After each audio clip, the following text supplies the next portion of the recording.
Stendhal, Le Rouge et le Noir, Chronique du XXe siècle, 17, livre 1er, chapitre 16.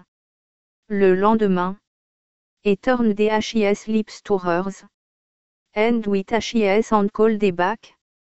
The tangles of her wandering rare. Do Juan, c. I. 570. Comme elle l'engageait à se retirer, voyant poindre le jour. Oh! Mon Dieu, disait-elle, si mon mari a entendu du bruit, je suis perdue. Julien, qui avait le temps de faire des phrases, se souvint de celle-ci. Regretteriez-vous la vie? Ah! Beaucoup dans ce moment. Mais je ne regretterai pas de vous avoir connu. Julien trouva de sa dignité de rentrer exprès au grand jour et avec imprudence. L'attention continue avec laquelle il étudiait ses moindres actions, dans la folle idée de paraître un homme d'expérience, n'eut qu'un avantage, lorsqu'il revit Madame de Rênal à déjeuner, sa conduite fut un chef-d'œuvre de prudence. Pour elle, elle ne pouvait le regarder sans rougir jusqu'aux yeux, et ne pouvait vivre un instant sans le regarder, elle s'apercevait de son trouble, et ses efforts pour le cacher le redoublaient. Julien ne leva qu'une seule fois les yeux sur elle. D'abord, Madame de Rênal admira sa prudence. Bientôt, voyant que cet unique regard ne se répétait pas, elle fut alarmée. Est-ce qu'il ne m'aimerait plus, se dit-elle, hélas. Je suis bien vieille pour lui, j'ai 10 ans de plus que lui. En passant de la salle à manger au jardin, elle serra la main de Julien. Dans la surprise que lui causa une marque d'amour si extraordinaire, il la regarda avec passion, car elle lui avait semblé bien jolie au déjeuner, et, tout en baissant les yeux, il avait passé son temps à se détailler ses charmes.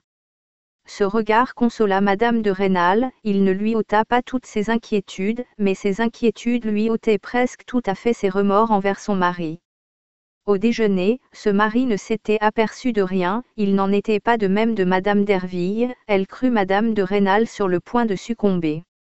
Pendant toute la journée, son amitié hardie et incisive ne lui épargna pas les demi-mots destinés à lui peindre, sous de hideuses couleurs, le danger qu'elle courait.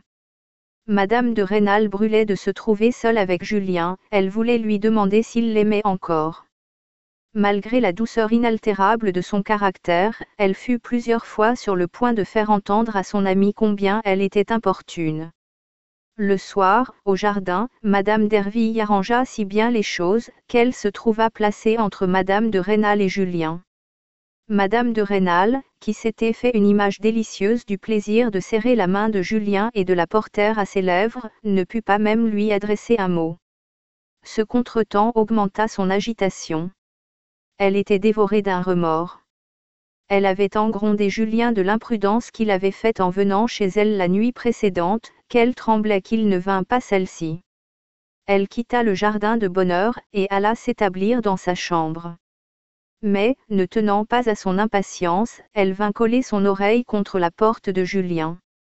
Malgré l'incertitude et la passion qui la dévoraient, elle n'osa point entrer. Cette action lui semblait la dernière des bassesses, car elle sert de texte à un dicton de province.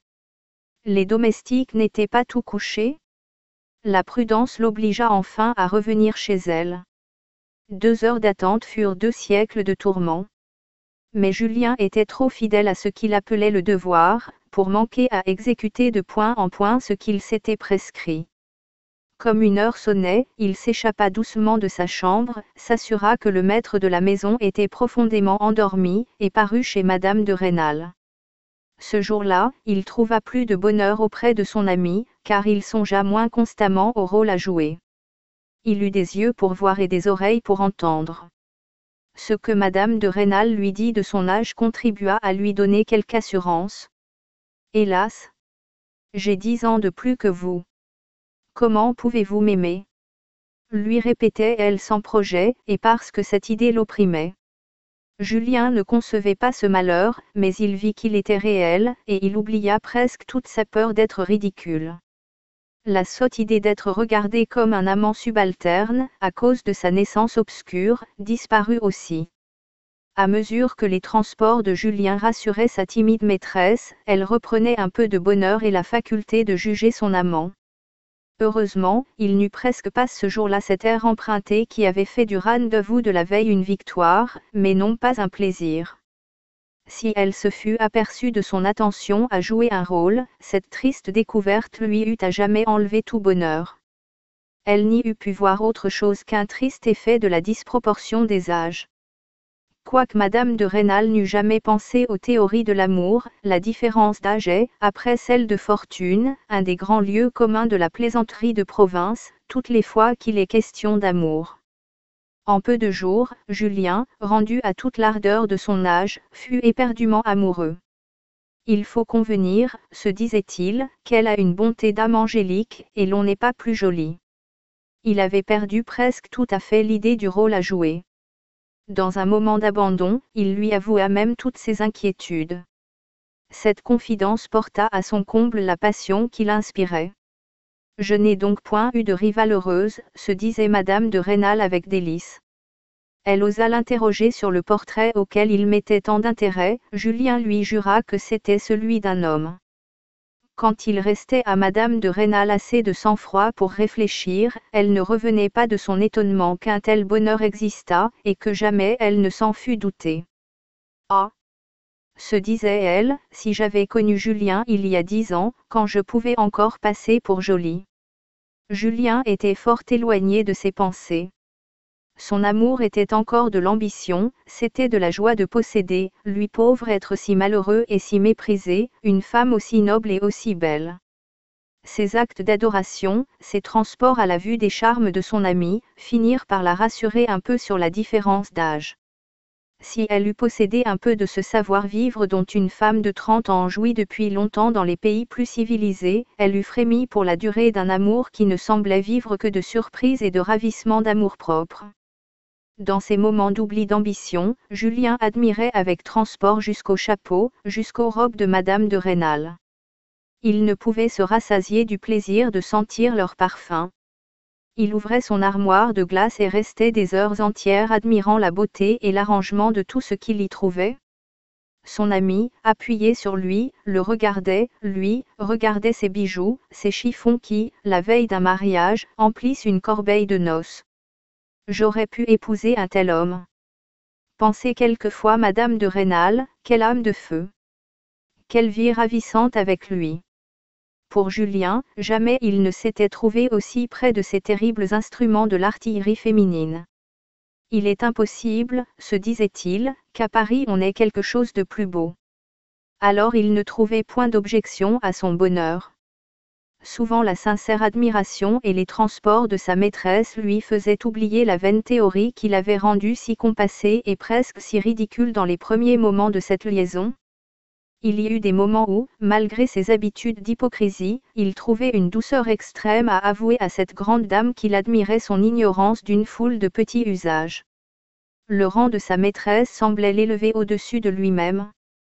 Madame de Rênal, de son côté, trouvait la plus douce des voluptés morales à instruire ainsi, dans une foule de petites choses, ce jeune homme rempli de génie, et qui était regardé par tout le monde comme devant un jour aller si loin. Même le sous-préfet et M. Valenod ne pouvaient s'empêcher de l'admirer, il lui en semblait moins sot. Quant à Madame d'Herville, elle était bien loin d'avoir à exprimer les mêmes sentiments.